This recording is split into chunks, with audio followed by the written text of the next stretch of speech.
കുംഭമേളയിലെ viral താരമായ പെൺകുട്ടിയുടെ വിവാഹവുമായി ബന്ധപ്പെട്ട് ആര് പറയുന്നതാണ് സത്യം? ഏത് രേഖകളാണ് വിശ്വസിക്കേണ്ടത്? പെൺകുട്ടിക്ക് പ്രായപൂർത്തിയായില്ലെന്ന് മധ്യപ്രദേശ് പോലീസും പ്രായപൂർത്തിയായെന്ന് കേരള പോലീസും പറയുന്നു. ദേശീയ പട്ടികജാതി പട്ടികവർഗ കമ്മീഷന് മുന്നിൽ കേരള പോലീസ് ബോധിപ്പിക്കുന്ന കാര്യം നിർണായകമാണ്. കേസിൽ കേരളത്തിന് വീഴ്ച ഉണ്ടായിട്ടില്ലെന്ന് DGP റവാഡ ചന്ദ്രശേഖർ കമ്മീഷനെ അറിയിക്കും. പെൺകുട്ടിക്ക് 18 വയസ്സ് പൂർത്തിയായെന്ന് രേഖകൾ പരിശോധിച്ച് ഉറപ്പിച്ച ശേഷമാണ് വിവാഹം നടത്തിയതെന്ന് പോലീസിൻ്റെ അന്വേഷണ റിപ്പോർട്ടിൽ പറയുന്നുണ്ട്.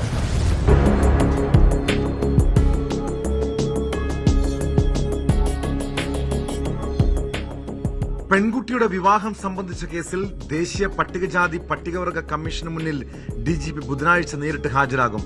രേഖകൾ പ്രകാരം 18 വയസ്സ് പൂർത്തിയായെന്നും കല്യാണം നടത്തിയതിൽ വീഴ്ചയില്ലെന്നും സംസ്ഥാന പോലീസ് മേധാവി അറിയിക്കും. രേഖകൾ വ്യാജമല്ലെന്ന് ഉറപ്പിച്ചിട്ടുണ്ട്. കുട്ടിയെ കാണാനില്ലെന്ന പ്രചാരണം തെറ്റാണ്. പെൺകുട്ടി കേരളത്തിൽ തന്നെയുണ്ടെന്നും ആവശ്യപ്പെട്ടാൽ സംരക്ഷണം നൽകാൻ തയ്യാറാണെന്നും DGP കമ്മീഷനെ അറിയിക്കും. മധ്യപ്രദേശ് DGPയോടും ഹാജരാകാൻ കമ്മീഷൻ നിർദ്ദേശം നൽകിയിട്ടുണ്ട്.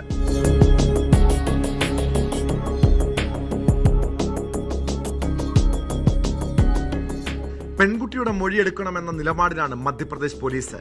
കേരളത്തിലെത്തിയെങ്കിലും അവർക്ക് പെൺകുട്ടിയെയും ഭർത്താവിനെയും കണ്ടെത്താനായിരുന്നില്ല. പെൺകുട്ടി ഗർഭിണിയാണെന്നും യാത്ര ചെയ്യാൻ കഴിയാത്തതിനാൽ ഹാജരാകാനാകില്ലെന്നും ഭർത്താവ് ഫർമാൻ ഖാൻ നേരത്തെ മധ്യപ്രദേശ് പോലീസിനെ അറിയിച്ചിരുന്നു. മാർച്ച് 11-നാണ് തിരുവനന്തപുരം പൂവാറിലെ ക്ഷേത്രത്തിൽ വെച്ച് ഇരുവരുടെയും വിവാഹം നടന്നത്. പ്രായപൂർത്തിയാകാത്ത മകളെ തെറ്റിദ്ധരിപ്പിച്ച് വിവാഹം കഴിച്ചെന്നാരോപിച്ച് ഫർമാനെതിരെ കുട്ടിയുടെ മാതാപിതാക്കൾ മധ്യപ്രദേശ് പോലീസിന് പരാതി നൽകിയിരുന്നു.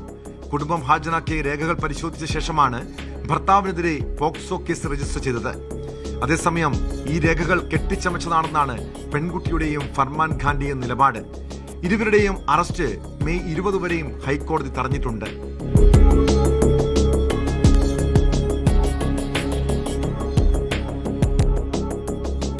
ന്യൂസ് 18 തിരുവനന്തപുരം. കൂടുതൽ വാർത്തകൾക്ക് news 18 Keralam YouTube channel subscribe ചെയ്യുക.